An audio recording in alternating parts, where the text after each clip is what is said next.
नमस्कार। फिर से एक नई क्लास में आप लोगों के सामने हम लोग हाजिर हैं। एंड लास्ट क्लासेस बहुत इंटरेस्ट से देख रहे हैं आप लोग। अगर आपको ये चैनल अच्छा लग रहा है, फर्स्ट टाइम देख रहे हो, सब्सक्राइब करिए। वैसे तो हम लोगों ने कभी रिक्वेस्ट नहीं की है, लेकिन फिर भी कभी कभी मुझे लगता है कि आप लोगों को रिमाइंडर दे देना चाहिए कि अच्छा लग रहा है तो सब्सक्राइब एंड लाइक ज़रूर किया कीजिए चैनल को आगे बढ़ने में। और आप जैसे बहुत सारे लोगों को इसे देखने में हेल्प होती है। अगर आप इसे देखकर ऐसे निकल जाते हो, डिसलाइक भी करना है, कोई दिक्कत नहीं है, करते हैं लोग, करिए, लेकिन कुछ तो करिए, कुछ तो अपने हाथ को चलाइए, ठीक है। तो स्वागत है आपका हमारे चैनल पर। आप सभी की बहुत भारी डिमांड और बहुत सारी रिक्वेस्ट के बाद मैंने एक डिसाइड किया है कि आप लोगों को ऑफलाइन भी पढ़ाऊँ।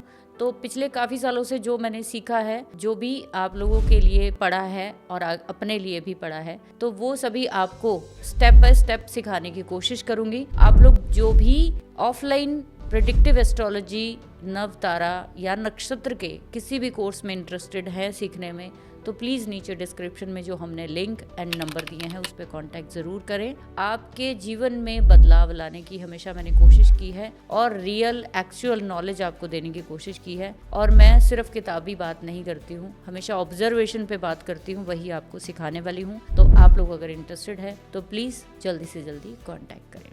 Thank you very much. So start करते हैं आज का बहुत इंटरेस्टिंग टॉपिक। हमेशा की तरह चीज़ों को सिंप्लीफाई रखते हैं, सिंप्लीफाई करके उसको अपनी लाइफ में देखते हैं। जब तक हम लोग किसी भी चीज़ का जो बेस कोर है उसको नहीं समझते हैं, तब तक ना आप प्रिडिक्टिव लेवल पे चीज़ें नहीं। वैसे तो ज्योतिष को मैं बोलूँ तो इसमें कुछ बेसिक एडवांस जैसी चीज़ें नहीं है। अब बना दी लोगों ने वो अलग चीज़ है, हम लोग भी इसको बेसिक एडवांस कह के बोल देते हैं, लेकिन असल में इसमें बेसिक वैसिक कुछ नहीं है। पहले दिन से ही चीज़ों की प्रेडिक्शन होती है, चाहे आप केपी से कर लो, चाहे आप बीएनएन से कर लो, लाल किताब से कर लो, पराशरी ज्योतिष कर लो, कुछ भी कर लो। आपका कोर कॉन्सेप्ट जो ग्रहों को लेकर है, जो भावों को लेकर है, वो क्लियर होना चाहिए। आज की क्लास में हम लोग बात करने जा रहे हैं सूर्य कुंडली के ऊपर। तो जैसे आपको चंद्र कुंडली पता है, ऐसे ही सूर्य कुंडली पे बहुत कम लोग बात करते हैं, तो इसको इम्पोर्टेंस नहीं देते। लेकिन अगर हम कहें तो सूर्य आपकी पास्ट लाइफ, आपकी संतान, आपके पूर्व पुण्य और आपकी लाइफ में जो नेम, फेम, ईगो और आपकी स्ट्रेंथ को जो है वो दिखाता है। तो इसकी कुंडली बनानी बहुत ज़रूरी है। तो सूर्य जहाँ भी बैठे हैं उसको लगन में ले आइए और उसके विद रिस्पेक्ट आपको सारी चीज़ें जो है वो रोटेट कर देनी है, जैसे हम चंद्र कुंडली में करते हैं। तो सबसे पहले सूर्य कुंडली के फायदे क्या हैं तो वो देखेंगे। सूर्य कुंडली का फायदा ये है कि आपको ये पता चलेगा कि सूर्य के विद रिस्पेक्ट कौन सा प्लैनेट जो है वो किस भाव में है। मान लीजिए सूर्य लगन में है, हम लोग इसको लेकर चल रहे हैं, 5 नंबर राशि का सूर्य है आपका, ये सूर्य कुंडली बन रही है। तो आप क्या हो, आप अथॉरिटी वाले इंसान हो, इंडिपेंडेंट चलना चाहते हो, लॉयल पर्सनैलिटी हो, जहाँ चलते हो वहाँ से बाकी लोग हट जाते हैं, ऐसी पर्सनैलिटी है आपकी। बट इससे ये शो नहीं होता कि आपके जीवन में शांति होगी, आपके जीवन में रिलेशनशिप अच्छे होंगे, आपके जीवन में माता पिता अच्छे होंगे। बहुत लोग हैं जिनके पास बहुत नाम है, शोहरत है, लेकिन एक कोई पर्टिकुलर एरिया खाली हो जाता है। वो सूर्य कुंडली से आप देखते हो कि जब आप नाम प्राप्त करते हो, सूर्य कुंडली कहती है कि जब मैं नाम प्राप्त करूंगी तो कौन सी चीज़ मेरे हाथ से निकल सकती है। ऐसा बहुत बार होता है, इंसान पॉपुलर हो गया, बहुत ज़्यादा फेम, बहुत ज़्यादा हो गया, लेकिन बाद में पता लगा कि वो तो फेक पर्सनालिटी थी, वो तो ओरिजिनल थी नहीं। ये कैसे देखेंगे हम लोग। तो सूर्य के विद रिस्पेक्ट कौन सा प्लैनेट किस भाव में है। जैसे सूर्य के साथ प्लस में मेलेफिक्स बैठे हैं, तो ये क्या करता है, आपकी सबसे पहले इम्यूनिटी डाउन करेगा, फिर आपका फेम डाउन करेगा, फिर आपका नाम जो है वो डाउन करेगा, ठीक है। जो आपकी हेल्थ है उसके साथ साथ आपके ईगो को जो है वो डाउन करेगा। ये मेन चीजें हैं जो कि सन के पास है, ठीक है। सन जो है वो एक क्रूअल प्लैनेट है, चीजों को जबरदस्ती कराना, चीजों को गुस्से के साथ कराना, कमांडिंग के साथ कराना। सन के साथ एक वर्ड और ऐड करेंगे, ऑर्डर देके चीजें कराना।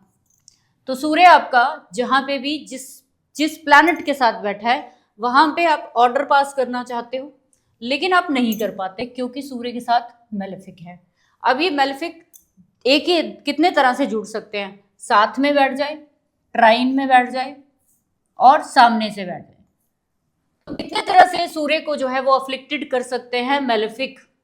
अब सूर्य के साथ ही अगर बैठा है, लगन में ही बैठा हुआ है, सूर्य कुंडली बनाई सूर्य के साथ ही, तो इंसान की हेल्थ खराब है, इम्यूनिटी खराब है, फेक ईगो, आपके अंदर सेल्फ रिस्पेक्ट, वो भी ईगो के साथ साथ सेल्फ रिस्पेक्ट। जितना सन अच्छा होगा तो वो सेल्फ रिस्पेक्ट पे काम करेगा। जितना ईगो जो है, अब जितना सन अफ्लिक्टेड होता चला जाएगा तो वो ईगो में कन्वर्ट होता चला जाएगा। इन दोनों में एक बारीक सी लाइन है, ईगो में और सेल्फ रिस्पेक्ट में, तो वो आपको देखना है। नेक्स्ट, अगर सूर्य के नेक्स्ट हाउस में यहाँ पे कोई भी प्लैनेट है, वो सूर्य को जो है वो क्या देता है, ग्रोथ देता है। कोई भी XYZ प्लैनेट कोई भी हो, वो सूर्य को ग्रोथ देगा। सूर्य से थर्ड हाउस में कोई भी XYZ प्लैनेट है तो वो आपकी लाइफ में आपसे छोटे जो सबऑर्डिनेट्स हैं, आपके जीवन के आपके पराक्रमों को वो दिखाता है कि आप नाम प्राप्त करने के लिए, सूर्य क्या है, नाम है, इसको प्राप्त करने के लिए, इस नाम से धन कितना प्राप्त करोगे, सेकंड हाउस। आप इसके लिए पराक्रम कितना करोगे, थर्ड हाउस। जैसे मार्केटिंग करते हैं हम लोग फेमस होने के लिए, ठीक है, सूर्य से फोर्थ हाउस, ये जो पराक्रम है उससे सुख कितना ले पाओगे। यही बात मैं आपसे कर रही थी कि सूर्य से चौथे भाव में मेलेफिक हैं तो आप नामी गिरामी हो सकते हैं लेकिन घर में सुख शांति नहीं। सूर्य से पंचम भाव में आपकी पास्ट लाइफ, आपकी संतान अच्छा है तो सब कुछ अच्छा, नहीं तो वहाँ आपको कम मिलेगी। सूर्य से सिक्स्थ हाउस, षड रिपु यानी सर्विस, यानी सेवा। सूर्य से सिक्स्थ हाउस में सेवा करनी पड़ेगी तब नाम मिलेगा आपको। सेवेंथ हाउस सन, बैलेंस, तो ये भाव आपकी लाइफ में तब अच्छा चलेगा, रिलेशनशिप तब अच्छा चलेगी अगर आप तराजू की तरह दोनों हिस्सों में बराबर नापोगे।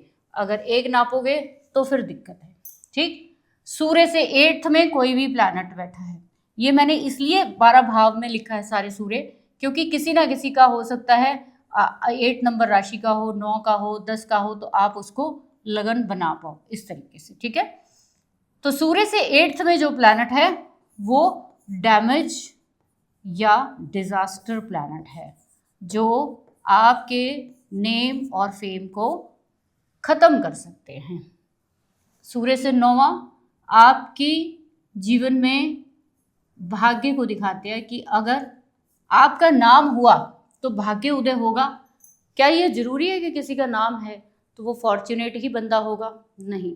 अगर सूर्य से नाइन्थ में मेलेफिक्स आए तो भाग्य में रुकावटें आती हैं। आपके नाम से जरूरी नहीं है कि फॉर्चुनेट मिले ही आपको।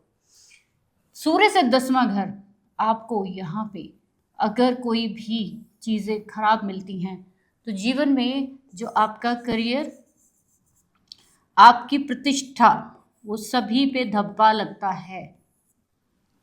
चेक करके देखना सूर्य से 10th में क्या है।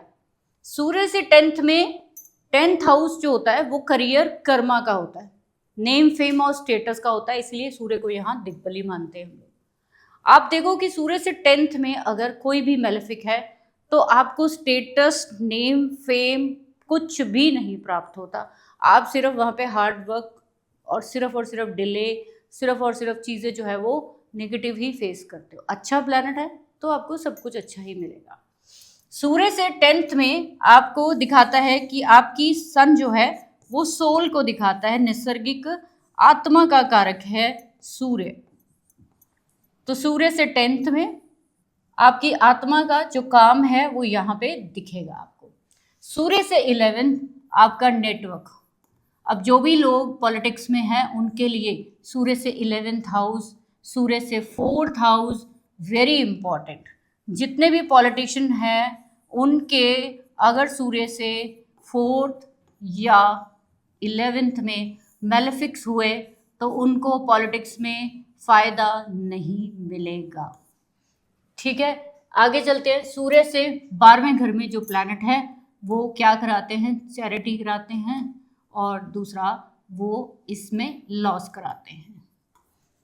तो ये बहुत सिंपल भाषा में आपको मैंने बता दिया है कि सूर्य से किस भाव में क्या चीज़ें मिलती हैं, वो सब आपको पता है।